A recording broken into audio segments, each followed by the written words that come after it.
Hello friends, कैसे हैं? उम्मीद रखते हैं कि ठीक ही होंगे। तो हम लोग कल जो है ये चैप्टर का कुछ प्रश्न कर चुके थे और कुछ बाकी था जो आज कंप्लीट कर लेंगे। तो इसमें लगभग 12 क्वेश्चन जो है वो हम लोग कर लिए थे और बाकी जो बचा है, जो भी 5-6 क्वेश्चन है वो आज पूरा कर लेंगे। इनमें हम कल बताए थे कि कुछ लॉन्ग टाइप और कुछ शॉर्ट टाइप दोनों क्वेश्चन है। तो करीब शॉर्ट तो हम लोग देख लिए थे, अब लॉन्ग टाइप क्वेश्चन भी देखेंगे। तो चलिए हम लोग आगे देखते हैं कहाँ तक कंप्लीट किए थे, है ना। जो भी हम कल पढ़ाए थे उम्मीद रखते हैं कि आप लोग रिवीजन करते होंगे और रिवीजन करने में ही आप लोग का भलाई है, क्योंकि नहीं रिवीजन कीजिएगा तो हो सकता है कि भूल जाए। ठीक है, तो जो भी क्वेश्चन पढ़े हैं उसको बेहतर तरीके से याद करते जाइएगा। तो चलिए हम लोग आ चुके हैं, क्वेश्चन नंबर 12 तक कंप्लीट हो चुका था। अब यहाँ क्वेश्चन नंबर 3 पढ़ेंगे, 30 पढ़ेंगे।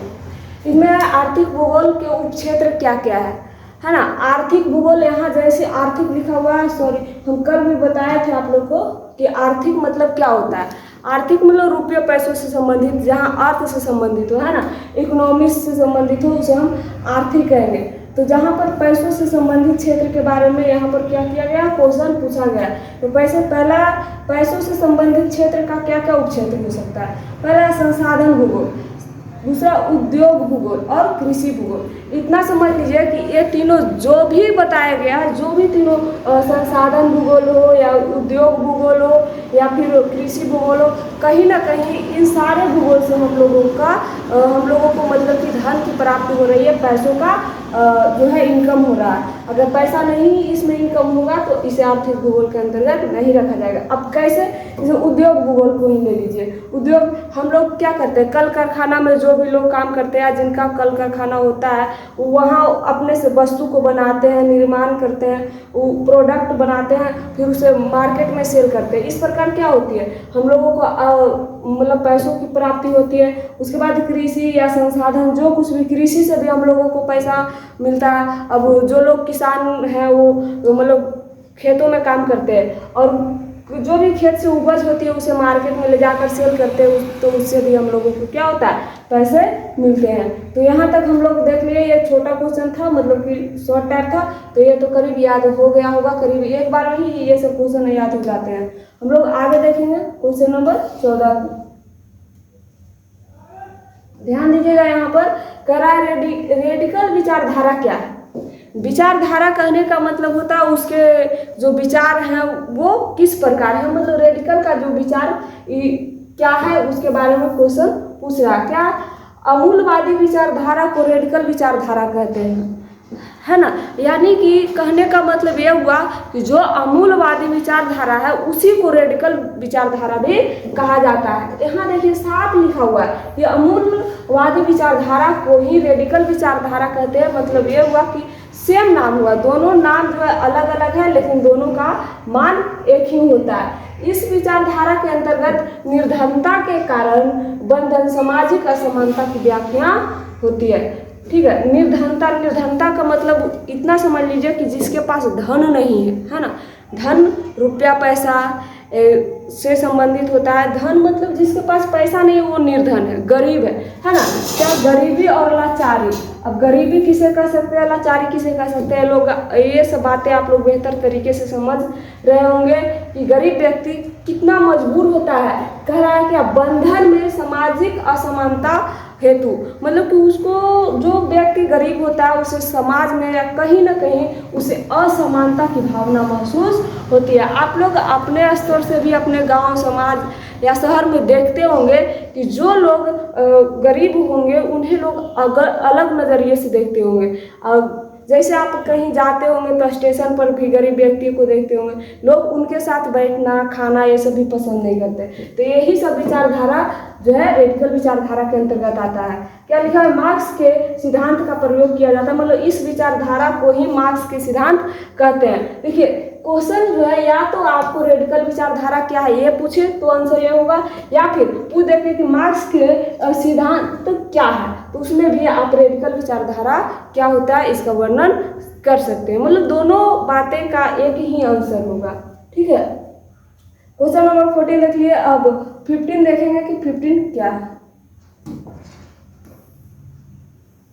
देखिए यहाँ पर ध्यान दीजिएगा, क्वेश्चन नंबर 15 मानवतावादी विचारधारा के बारे में आप क्या समझते हैं। वहाँ पर जो हम लोग पढ़े थे रेडिकल विचारधारा पढ़े थे, मतलब रेडिकल साहब द्वारा बताया गया था कि क्या होता है, जो निर्धन लोग होते हैं उन्हें समाज में असमानता महसूस होता है। तो यहाँ पर मानवतावादी विचारधारा के बारे में पढ़ेंगे, यानी मानवता ये शब्द से ही समझ लीजिए कि मानवों के बारे में, जो मानव लोग का विचारधारा उसके बारे में व्याख्या करने को कहा जा रहा है। यह विचारधारा स्वयं मानव पर ही केंद्रित है, एकदम मानव को फोकस करके इस विचारधारा को जो है अध्ययन किया गया है। मानवतावाद मानव का मूल्य और चिंताओं पर ध्यान इकट्ठा करने वाला अध्ययन या विश्लेषण को कहते हैं, है ना। मानवतावाद किसे कहेंगे, तो मानव जो अपने मूल्य या फिर अपने चिंताओं को जो विश्लेषण करता है ना, चिंताओं का जो ध्यान इकट्ठा रखकर उस पर अध्ययन करता है ना, समझता है, उसी को हम मानवतावाद कहते हैं। ठीक है। यहाँ जैसे शिक्षा प्रणाली में इस प्रकार सुधार होना चाहिए, जैसे आप लोग भी कोई काम को करते हैं तो अपने समझ से उसको क्या कैसे करना है, इस पर आप अपना चिंताओं का विश्लेषण करते हैं, है ना। तो क्या करना है इसको सोच समझ कर जो है अपना काम को आप करते हैं। जैसे क्या लिखा हुआ है कि जिससे छात्राओं का सामाजिक, सांस्कृतिक और बौद्धिक ये सब चीज़ों का विकास होना चाहिए। तो हम कैसे करेंगे कि एक स्टूडेंट के अंदर, एक छात्र के अंदर सामाजिक गुण आ जाए, है ना, और सांस्कृतिक गुण आ जाए, बौद्धिक गुण आ जाए, इन सब सारे चीज़ों का जो है चिंतन मंथन मानवतावाद के अंतर्गत किया जाता है। ठीक है। यहाँ पर मानवतावादी विचारधारा का संबंध मानव कल्याण के स्थानिक प्रतिरूप है।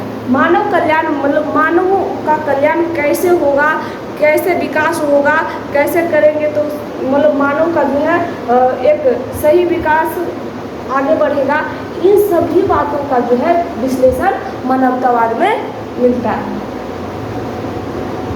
तो आगे क्वेश्चन हम लोग देख लेते हैं। मानवतावाद कंप्लीट हो चुका है। अब देखिए हमारा जो है जो क्वेश्चन नंबर 1 था वही जो है क्वेश्चन नंबर 16 है। क्या है, ध्यान दीजिएगा यहाँ कि मानव भूगोल की प्राकृतिक पर संक्षिप्त टिप्पणी, संक्षिप्त मतलब इसके बारे में छोटा मोटा टिप्पणी लिखना है। ठीक, कि मानव भूगोल क्या है। आप लोग को पहले भी हम बताए थे कि मानव भूगोल सिर्फ मानव से रिलेटेड है। इसमें जितना भी मानव कैसे है, नहीं है, इसका उत्पत्ति कैसे हुआ, यह कैसे परिवर्तनशील है, इन सब सारी बातों का वर्णन मानवतावाद यानी मानव भूगोल में किया गया है। मानव भूगोल की प्रमुख शाखा के रूप में मानव भूगोल मानवीय घटकों का अध्ययन करता है। मानव भूगोल के जितने भी शाखा होते हैं, है ना, चाहे वो जो भी शाखाएं हो, उनमें सभी शाखाओं में ये मानव के घटकों का जो इसके घटक होते हैं, इन सारी चीज़ों का जो है अध्ययन किया जाता है। मानव और पर्यावरण के परस्पर संबंधों का अध्ययन मानव भूगोल के अध्ययन का केंद्र बिंदु। क्या लिखा गया है यहाँ पर कि मानव और पर्यावरण, है ना, मानव और पर्यावरण इन सभी चीज़ों का जो परस्पर मतलब इन दोनों का जो बीच का अध्ययन है ना, परस्पर संबंध है, इन सारी चीज़ों का अध्ययन जो है इसमें विशेष रूप से किया जाता है। जिस प्रकार वनस्पति विज्ञान का संबंध पौधों से है, उसी प्रकार से मानव विज्ञान यानी मानव भूगोल का संबंध मानव से। वनस्पति विज्ञान के अंतर्गत आप लोग जानते ही होंगे कि इसमें पेड़ पौधे के संबंधित बातें की जाती है। वनस्पति विज्ञान में हम लोग क्या पढ़ते हैं, पेड़ पौधे से रिलेटेड बातें पढ़ते हैं कि पेड़ कैसे होता है, कौन सा पेड़ का क्या नाम है, कौन सा जगत में आता है, आप लोग पढ़े होंगे। तो उसी प्रकार से तो जिस प्रकार से वनस्पति जो पेड़ पौधे से संबंधित होता है, उसी प्रकार से मानव भूगोल भी मानव से संबंधित होता है। ठीक है। क्वेश्चन नंबर देखते हैं हम लोग 17।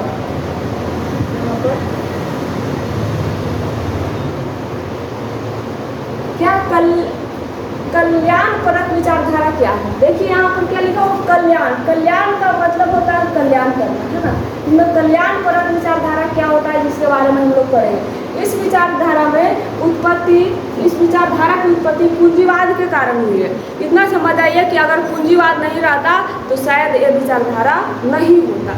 लेकिन यहाँ साफ शब्दों में लिखा हुआ है कि इस विचारधारा का उत्पत्ति पूंजीवाद के कारण हुई है, जिसमें मानव की वित्तीय स्थिति का अध्ययन किया जाता है। मानव कैसा है, नहीं है ना, मानव के साथ क्या लाचारी है, क्या उसका अमीरी है, क्या गरीबी है, इन सभी चीज़ों का वर्णन किया जाता है। इसका परिस्थिति स्थिति कैसा है, इन सभी चीज़ों का वर्णन किया जाता है। कहाँ कैसे, ये सभी बातें यही विचारधारा का मुख्य बिंदु है कि मानव कैसे आया, क्या कर रहा है, कैसे इसका विकास हुआ है ना, कैसे इसका विनाश भी हो सकता है। इन सब चीज़ों का वर्णन जो है कल्याणपरक विचारधारा के अंतर्गत आते हैं। ठीक है, आप लोग जो भी क्वेश्चन पढ़ रहे थे कि यहाँ तक जो भी हम पढ़े थे वो हमारा जो है शॉर्ट टाइप क्वेश्चन था, मतलब छोटा छोटा इसका आंसर होता था।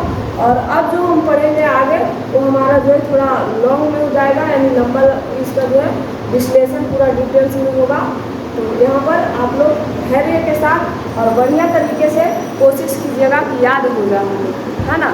और याद शॉर्ट टाइप जैसा ये जल्दी जल्दी नहीं याद होगा, इसके लिए आपको जो है कम से कम तो आपको दिन में एक बार पढ़ना होगा। और अगर ऐसा नहीं कीजिएगा तो हो सकता है एग्ज़ाम आते आते आप भूल जाए। तो ऐसा नहीं करना है हम लोगों को, एग्ज़ाम आने तक, है ना, जब तक एग्ज़ाम नहीं होता तब तक हम लोगों को ये क्वेश्चन का जो आंसर होता है इसको पकड़ कर रखना है ना, एकदम मतलब कि जाने नहीं देना। अगर ये कहेगा कि हम भूल जाए तो ऐसा होने नहीं देना, हम लोगों को याद करके ही रहना है। पहला क्या, मानव के प्राकृतिकरण, है ना, मानव के प्राकृतिकरण की व्याख्या कीजिए। तो इसका व्याख्या चलिए हम लोग सब मिलकर करते हैं कि क्या होगा मानव की प्राकृतिकरण। ध्यान दीजिएगा, मानव तकनीक और प्रौद्योगिकी का प्रयोग करते हुए प्राकृतिक पर्यावरण में उपस्थित वस्तुओं का उपयोग करता है। दो शब्द लिखा हुआ, पहला तकनीकी और दूसरा प्रौद्योगिकी, है ना। तकनीकी जो हम लोग टेक्निकल चीज़ों का उपयोग करते हैं, है ना, इन सभी चीज़ों का प्रयोग कैसे करता है, पर्यावरण को नज़रिए में रखते हुए कि हम क्या करें कि हमारा पर्यावरण इससे प्रदूषित न हो, है ना। पर्यावरण की उपस्थित वस्तुओं का उपयोग करता है जिससे मानव का जीवन सुविधाजनक और सुव्यवस्थित हो। ध्यान दीजिएगा, पर्यावरण और जो ये होता है तकनीकी चीज़ें जब दोनों मिलकर है ना उपयोग किए जाते हैं तो मानव का जीवन सुविधाजनक हो जाता है। ये तो श्योर है कि जब दोनों चीज़ें मिल जाएगी तो हम लोगों को आसान होगा। जैसे उदाहरण के तौर पर देखा जाए तो कंप्यूटर को आप लोग पहले लोग किसी चीज़ को अगर गणना करते थे तो अपने हाथों से या अपने माइंड को प्रयोग करके करते थे, तो ज़्यादा दिन तक उनको याद नहीं रख पाता था। लेकिन अब जो है व्यवस्थाएं बढ़ गई है, विकास हो चुका है, इसमें तकनीकी चीज़ों का उपयोग किया जाता है। इसमें क्या होता है कि लोगों का जो है इसमें बहुत सा सुविधा मिल गया है ना, और व्यवस्था भी अत्यधिक बढ़ गई है। प्राचीन काल में मानव बहुत कम विकास किया था।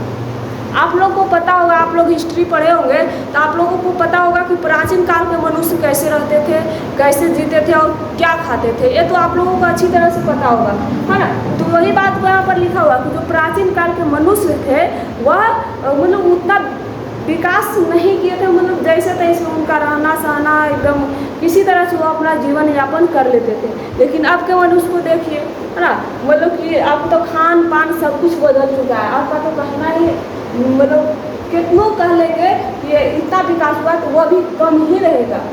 क्या लिखा है, प्राचीन काल में मानव बहुत कम विकास किया था तथा मनुष्य पूरी तरह से प्राकृतिक पर्यावरण पर ही निर्भर था। पहले के जो भी लोग थे, जो भी व्यक्ति थे या जीव थे, वह केवल पर्यावरण की चीज़ों पर यानी प्राकृतिक चीज़ पर जो है वो डिपेंड थे। जैसे खाना, तो पहले के लोग क्या खाते थे, पहले के लोग आज जैसा नूडल मैगी नहीं खाते और पास्ता। पहले के लोग जानवरों को मार कर खाते थे, यहाँ तक कि अगर जानवर का कच्चा मांस खा जाते थे, कच्चा, वो भी पकाते भी नहीं थे। वो तो धीरे धीरे विकास हुआ, आग का खोज हुआ तो इस प्रकार से लोग पका कर खाने लगे। नहीं तो एकदम प्राचीन में जाइएगा आप तो वहाँ पर आपको जो है मानव कच्चे मांस खाते हुए नजर आएंगे। कपड़ा भी नहीं रहता था, लोग कपड़ा जानवरों का छाल पहनते थे, पत्ते लपेट कर अपना जीवन यापन करते थे।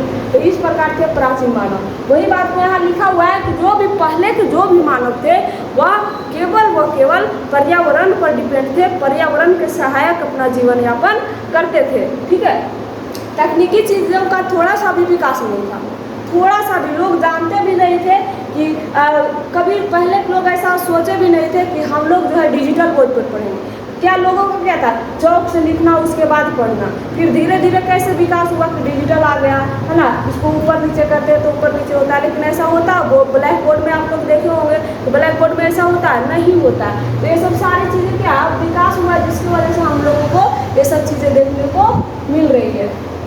क्या मानव समाज तथा पर्यावरण के बीच पारस्परिक संबंध बहुत ही घनिष्ठ है।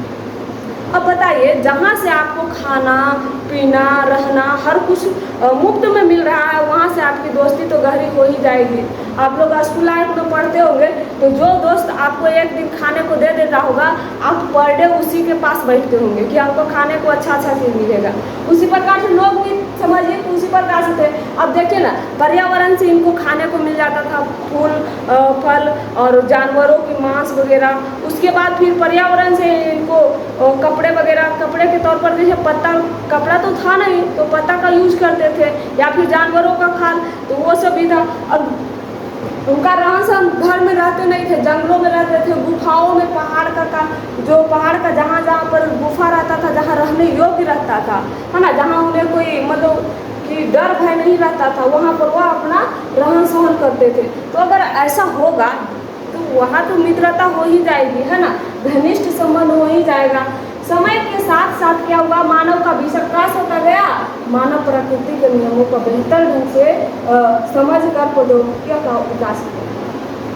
कहने का मतलब ये हुआ कि पहले के लोग, है ना, जाइएगा आप नवपाषाण पूरा पाषाण काल पढ़िएगा तो आपको विशेष रूप से पता चल जाएगा कि पहले के लोग क्या करते थे। कुछ नहीं था, सिर्फ किसी तरह से अपना मतलब आदमी छोड़कर कुछ भी खा सकते थे वो लोग। इवन यहाँ तक कि वो लोग अगर आदमी का मांस भी मिल जाएगा तो वह मतलब कच्चा खा जाते थे, मार कर कोई जीवों का, जैसे कोई भी जानवर हो, भेड़ गधा शेर, मतलब कुछ भी जीव जो मिल जाता था उनको खाने योग्य वो मारते थे। अब आप लोगों को लगता होगा कि मारते कैसे होंगे, तो मारने के लिए भी वो लोग कोई टेक्निकल चीज़ों का उपयोग नहीं करते थे। ये नहीं कि बंदूक था तो यहीं से छोड़े और वहाँ जाकर शिकारी जो है हमारा फंस गया, ऐसा नहीं होता था। लोग पत्थर जो रहता था उसको नुकीला बनाते थे ताकि वह उस औजार से वह जीव को मार कर खा सके। ठीक है, तो इस प्रकार जो है वो अपना जीवन यापन करते थे। और क्या, मानव प्रकृति का बेहतर ढंग से उसको समझा कि हम लोग कैसे करेंगे ताकि प्रकृति को भी कोई नुकसान ना हो और आगे आने वाला भी जीवन में विकास हो। इसके बारे में इसको समझते हुए जो है लोग विकास की ओर बढ़ा।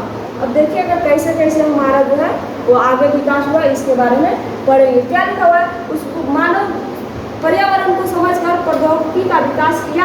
जिस प्रकार पत्थरों को आपस में घर्षण करके आग का आविष्कार किया गया, उसी प्रकार डीएनए की जानकारी से बहुत सी बीमारियों का पता लगाया जाता है ना। आप लोग को अभी जस्ट थोड़ी देर पहले बताए कि शिकार कैसे करते थे, पत्थर से, और पत्थर से ही शिकार करते थे। और पत्थर को पत्थर में अगर रगड़ते थे तो उससे आग उत्पन्न होता था। और वही आग को जब कच्चा मांस खाते थे, जब आग उत्पन्न हुआ तो लोग जो है उसका मतलब उसको पकाकर खाने लगे, क्योंकि पकाकर खाने का स्वाद उनको शायद अलग लगा होगा, इसलिए वह फिर जैसे ही आग का खोज हुआ तो वह पकाकर उसको खाने लगे। तो उसी प्रकार जिस प्रकार पत्थर को घर्षण करके आग का खोज किया गया, उसी प्रकार जो है डीएनए की जानकारी। डीएनए आप लोग को बायोलॉजी में ये सब देखने को मिलता होगा, मतलब मिलता होगा क्या, मिलेगा, कन्फर्म मिलेगा। डीएनए का जो है, डीएनए में क्या किया जाता है कि इससे जो है रोगों की जो जानकारी मिलती है। अच्छा, डीएनए अनुवांशिक गुणों का वाहक माना जाता है डीएनए को। इस प्रकार डीएनए की बीमारी का पता लगता है। मनुष्य को प्रौद्योगिकी और तकनीकी की विरासत में मिली है ना। डीएनए हम लोगों का, डीएनए के नाम कैसे आया हम लोगों का? अगर तकनीकी नहीं होता, प्रौद्योगिकी नहीं होता तो हम लोग को पता चलता कि डीएनए होता क्या है। अब जाके पूछ लिए जो नौ पसान और पूरा पसान में जो लोग रहते थे उनसे कि डीएनए क्या होता है, वो कहेंगे डीएनए का कोई अक्षर नहीं था, वो शायद ये अक्षर को भी नहीं पहचानेंगे। ये धीरे धीरे विकास हुआ तो लोग पढ़ने लगे, समझने लगे, बाकी उन्हें क्या पता, उन्हें तो बस किसी तरह से पेट भरना रहता था। तो डीएनए का विकास हुआ जिससे हम लोगों को रोगों को पता लगाने में सहायता मिला। ठीक है, उसके बाद शुरुआत में मानव प्रकृति को ज़्यादा महत्व देते, सही बात है। इसके पहले भी हम लोग क्या जाने कि मानव का जो मित्रता है वो पर्यावरण से बहुत घनिष्ठ था, है ना, जिसमें बताया भी थे, क्योंकि हमको पर्यावरण से इसलिए घनिष्ठ मित्रता था क्योंकि पर्यावरण से ही हम लोगों को खाने को, पहनने को, शिकार करने को, हथियार वगैरह सब कुछ पर्यावरण से ही मिलते थे। इसलिए पर्यावरण से हम लोगों का संबंध बहुत गहरा था। वही बात यहाँ पर लिखा हुआ कि शुरुआत में लोग प्रकृति को ज़्यादा महत्व देते थे। अब जहाँ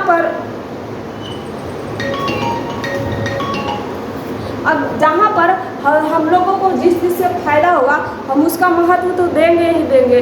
तो पुराने ज़माने के लोग यानी प्राचीन काल के जो लोग थे उनको किस चीज़ से फ़ायदा मिलता था, मतलब किस चीज़ से वह उनका दिन समय जो है बेहतर ढंग से गुजरता था। तो प्राचीन की जो पर्यावरण की जो चीज़ें थी उन लोग से, इसलिए क्या होता था कि इनका जो है मतलब कहने का मतलब ये हुआ ज़्यादा महत्व देते, ज़्यादा उसका वैल्यू देते थे। वो कहते थे पर्यावरण के सिवा और कुछ है ही नहीं, तथा पूर्ण रूप से उसी पर निर्भर रहते थे। हाँ, तो यहाँ जिससे हम लोगों को अगर ज़्यादा प्राप्त होगा, कुछ फ़ायदा होगा, उस चीज़ को हम लोग महत्व देते हैं, अभी भी देते हैं। अभी भी अगर हम लोगों को कोई ला के आप कोई 5 करोड़ रुपया दे दे तो हम लोग कहेंगे नहीं, ये मेरे लिए भगवान के रूप में। उसी प्रकार से समझिए कि प्राचीन काल के जो लोग थे उनको पर्यावरण से ही सारी चीज़ें प्राप्त होती थी, इसलिए वह जो है इसका महत्व देते थे, तो प्राकृतिक को ज़्यादा महत्व देते थे। ठीक है, और वह पूर्ण रूप से प्राकृतिक पर ही निर्भर थे। उनका तकनीकी चीज़ों से कोई लगाव नहीं था कि कैसे क्या आगे विकास होगा, नहीं विकास होगा, आगे लोग बढ़ेंगे, क्या हम लोग कच्चे मांस खाते रहेंगे या और खोज करनी चाहिए, ऐसा उनका कोई लेना देना नहीं था। वो कहते थे नहीं, प्राकृतिक द्वारा जो कुछ दिया गया वह बहुत बेहतर है ना।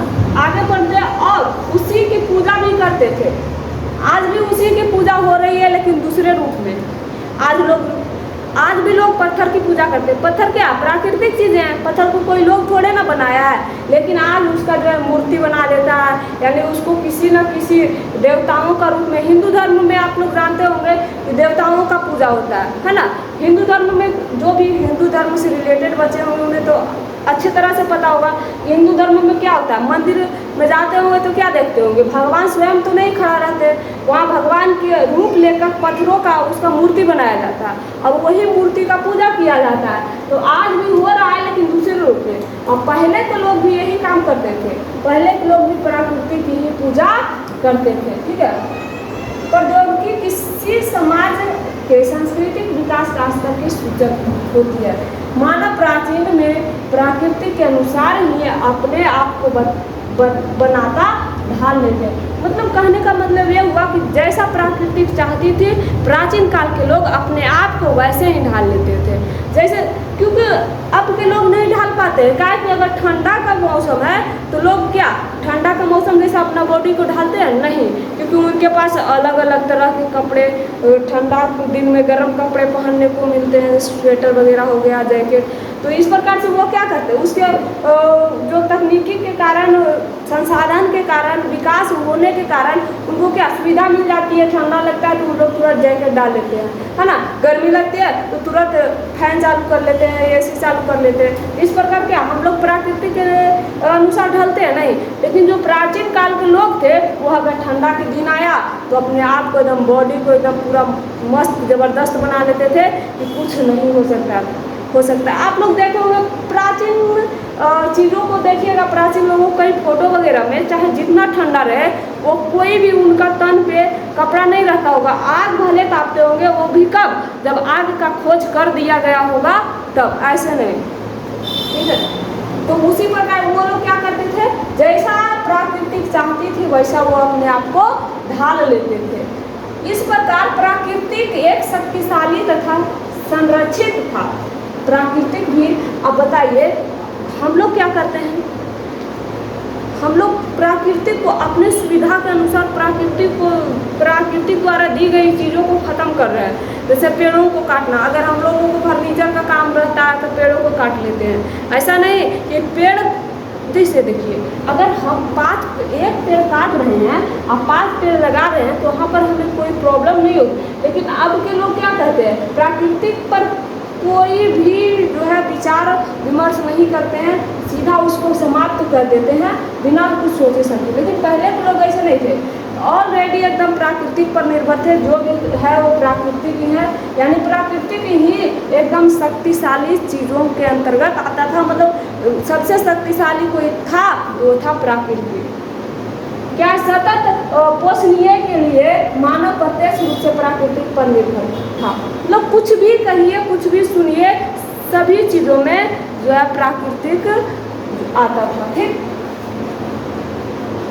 प्राकृतिक का ज्ञान प्रौद्योगिकी को विकास करने के लिए महत्वपूर्ण है और प्रौद्योगिकी मनुष्य को पर्यावरण पर निर्भर होने से बचाती है। देखिएगा प्रौद्योगिकी जो भी हुआ है ना, वो चीज़ें हम लोगों को कहता है कि नहीं तुम ऑलरेडी जो है प्राकृतिक पर निर्भर नहीं रहो, जबकि प्राकृतिक जो है वह भी यही बात, प्राकृतिक जो है प्राकृतिक का ज्ञान प्रौद्योगिकी को विकास करने के लिए महत्वपूर्ण है। मतलब अगर हम प्रौद्योगिकी का विकास करते हैं तो उसमें हम लोगों को प्राकृतिक का ज्ञान होना बेहद ज़रूरी होता है। और वही बात जो है प्रौद्योगिकी मनुष्य को कहती है कि आप पूर्ण रूप से, है ना, पूरे रूप से आप जो है इस पे पर्यावरण पे आप निर्भर नहीं रहिए। आप जो है प्रौद्योगिकी और पर्यावरण दोनों को एक साथ लेकर चलिए, तब आपका जीवन सुविधाजनक हो जाएगा। ठीक है,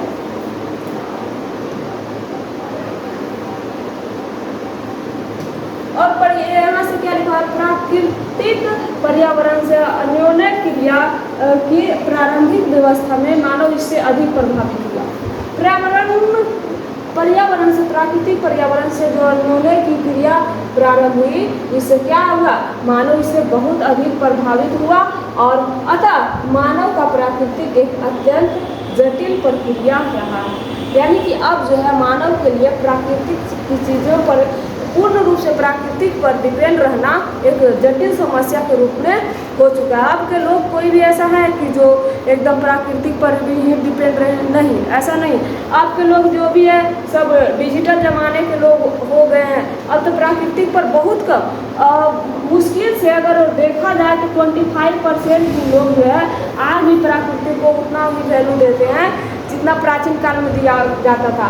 लेकिन 75% तो लोग हैं जो प्राकृतिक से एकदम दूर चले गए हैं, उनको प्राकृतिक से बहुत कम लेना देना रहता है। ऐसा नहीं कि पूरा लेना देना नहीं है, अगर पूरा लेना देना नहीं रहेगा तो ये बचेंगे ही नहीं, है ना। तो 25 जो है वो उनको बहुत कम लेना देना रहता है। जैसे गर्मी लगा तो हम लोग जो लोग प्राकृतिक पर डिपेंड हैं उन्हें अगर गर्मी लगेगी तो वो क्या बाग बगीचे में जाएंगे, छाँव में ठंडी हवा लेंगे। लेकिन जो प्राकृतिक से थोड़ा दूर है उनको अगर गर्मी लगने पर वो जाएंगे फटाक से रूम के एकदम AC चालू करेंगे और अपने आप को ठंडक फील करवाएंगे।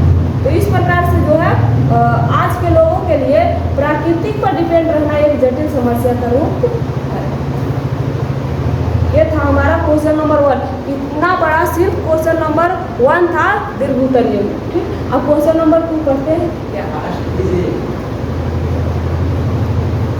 मानव भूगोल के विषय क्षेत्र पर एक टिप्पणी लिखना। टिप्पणी मतलब टिप्पणकारी नहीं समझ लीजिएगा, वस्तु यहाँ वस्तु की बात नहीं, टिप्पणी का मतलब होता है इसका व्याख्या कीजिए। ठीक, व्याख्या कीजिए या टिप्पणी लिखिए। अगर क्वेश्चन में ये सब 2-3 वर्ड आ जाएगा, वर्णन कीजिए, समझ जाइएगा कि वही बात करने को कह रहा है जो एक चीज़ का आंसर होता है।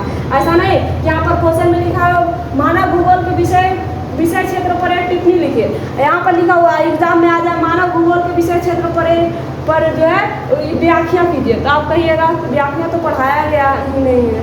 ऐसा नहीं है, दोनों का मतलब एक ही होता है। चलिए इस पर क्या टिप्पणी में बताया गया पढ़ते हैं। मानव भूगोल का विषय बहुत ही विस्तृत कहें तो बड़ा है। मानव भूगोल जो है हम लोग शुरुआतिये से पढ़ते चले आ रहे हैं कि मानव के बारे में। अब मानव कोई छोटी मोटी वस्तु तो नहीं है जिसके बारे में हम तुरंत पढ़े हमको तुरंत याद हो गया।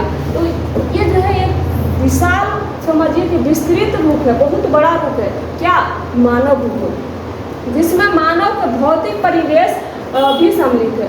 भौतिक परिवेश, मानव भूगोल में भौतिक परिवेश के घटकों की व्याख्या 2 वर्गों में विभाजित किया जा सकता है। मतलब कि जो मानव भूगोल में जो होता है और इनका भौतिक परिवेश, मानव का भौतिक परिवेश है, उनको 2 वर्गों में विभाजित किया जा सकता है, जैविक घटक और अजैविक घटक।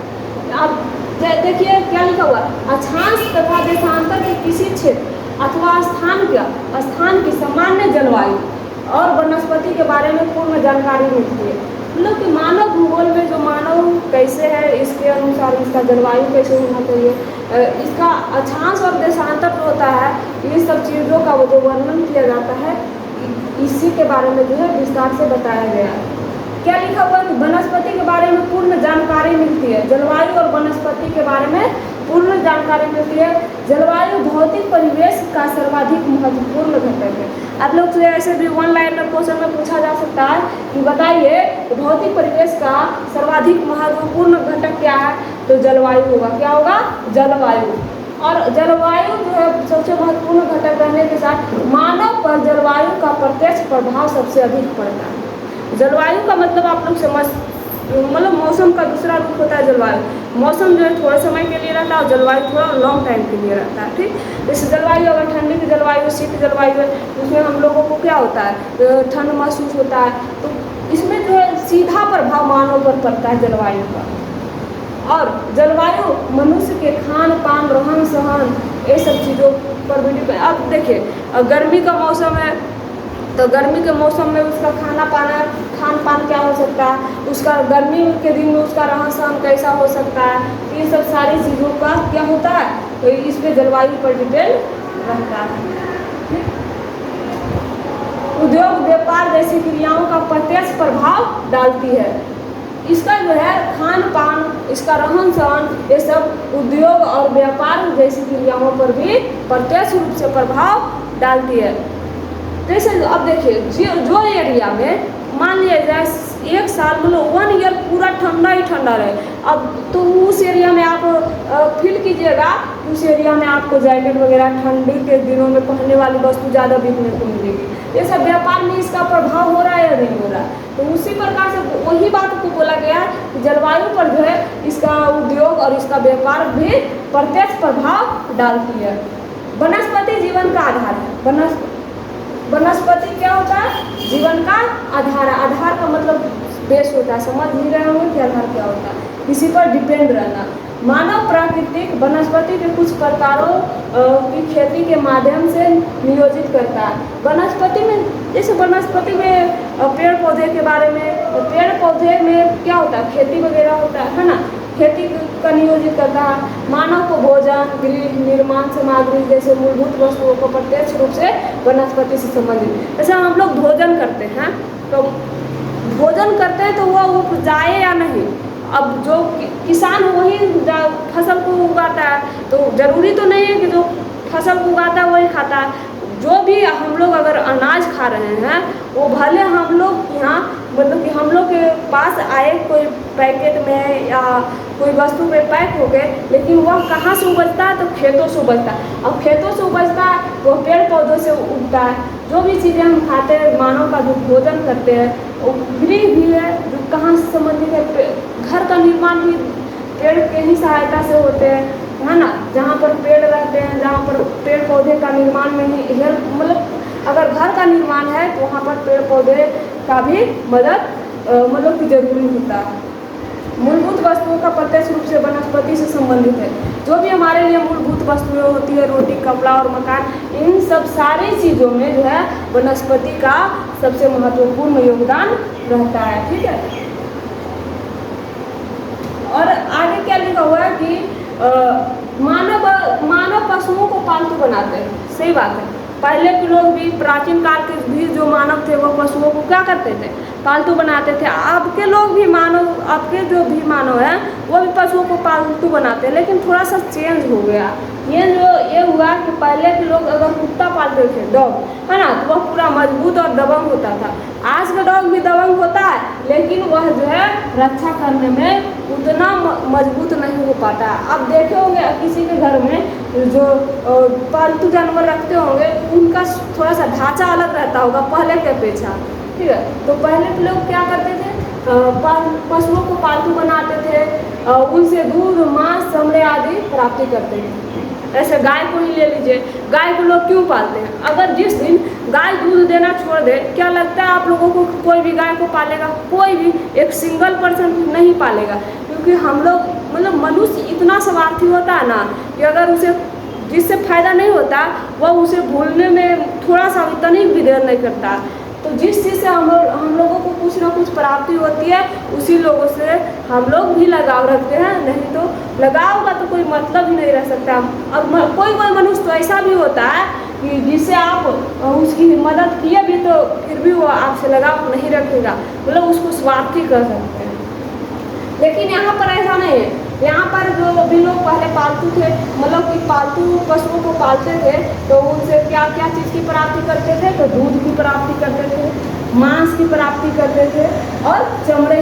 अब गाय दूध तो देती है, साथ साथ में गाय के जो चमड़े होते हैं ना, वह भी उपयोग में लाए जाते हैं। और मांस तो गाय का लोग नहीं खाते, कुछ लोग खाते हैं, उसके बारे में हम नहीं बता सकते, लेकिन गाय का मांस जो है नहीं खाया जा सकता। तो कुछ जीव, जैसे उदाहरण के तौर पर बकरी ले लीजिए, बकरी को लोग मांस के रूप में उपयोग करते हैं, तो बकरी का मांस हो गया। तो कुछ वस्तु मतलब पशु जिससे पालते हैं तो उनसे किस चीज़ की प्राप्ति होती है? दूध की प्राप्ति, दूसरा मांस और तीसरा उसका चमड़ा। आप लोग जूते वगैरह पहनते होंगे, बेल्ट पहनते होंगे, तो उसमें क्या जो अच्छे क्वालिटी की बेल्ट रहती है उसमें मतलब चमड़ा का उपयोग किया जाता है। उसे हम लोग बोलते हैं अच्छा बेल्ट है, अच्छे जूते हैं, क्योंकि उनमें चमड़ा, और चमड़ा का इतना वैल्यू क्यों दिया गया? क्योंकि वह मजबूत होता है, वह टूटता नहीं है। मतलब कहने का मतलब यह हुआ कि जो आम जूते होते हैं ना कपड़े वाले, उससे कई गुना बेहतर होता है चमड़ा का होता है। तो जो भी पालतू पशु रहते हैं उससे दूध, मांस और चमड़े ये सब का प्राप्ति होता है। मानव भूगोल के विषय क्षेत्र व्यापक और रुचिकर है, जिसके अंतर्गत विभिन्न प्रकार के प्राकृतिक चक्र जैसे जलवायु चक्र, मानवीय चक्र निरंतर चलती रहती है। ये सब चीज़ें जो है चलती रहती है, ठीक है। यहीं तक जो है आपका कंप्लीट हो जाता है, यानी कि क्वेश्चन नंबर 2 तक था। मतलब कि 2 क्वेश्चन नंबर जो था वह दीर्घ उत्तरीय के अंदर था, और बाकी जो शॉर्ट टाइप क्वेश्चन आंसर थे। तो उम्मीद करते हैं कि जो भी 2 क्लास में पढ़ाया गया है वो दोनों जो है आप कॉपी में नोट किए होंगे, और उसका जो है आप पर डे कम से कम तो दिन भर में एक बार ज़रूर रिवीजन कर लीजिएगा। अपने लिए ना सही, लेकिन मेरे कहने पर कम से कम एक बार इसको सिर्फ ऊपर से नीचे जो भी लिखा गया है पूरा पढ़ लीजिएगा, रट्टा नहीं मारने की ज़रूरत पड़ेगी अगर ऐसा कीजिएगा तो। और अगर आप लोगों को आदत पहले जैसा रहा कि रट्टा मार लिए और फिर उसको देखे भी नहीं महीना दिन तक, तो भूल जाइएगा। इसमें कोई डाउट नहीं है कि आपको याद ही रहेगा, आप चाहे जितना बढ़िया से याद कर लीजिए, याद नहीं रहेगा जब तक कि आप उसको रिवीजन नहीं कीजिएगा। तो आज तक यहीं तक रखते हैं, विशेष जो भी अगला चैप्टर आपको आगे पढ़ा दिया जाएगा।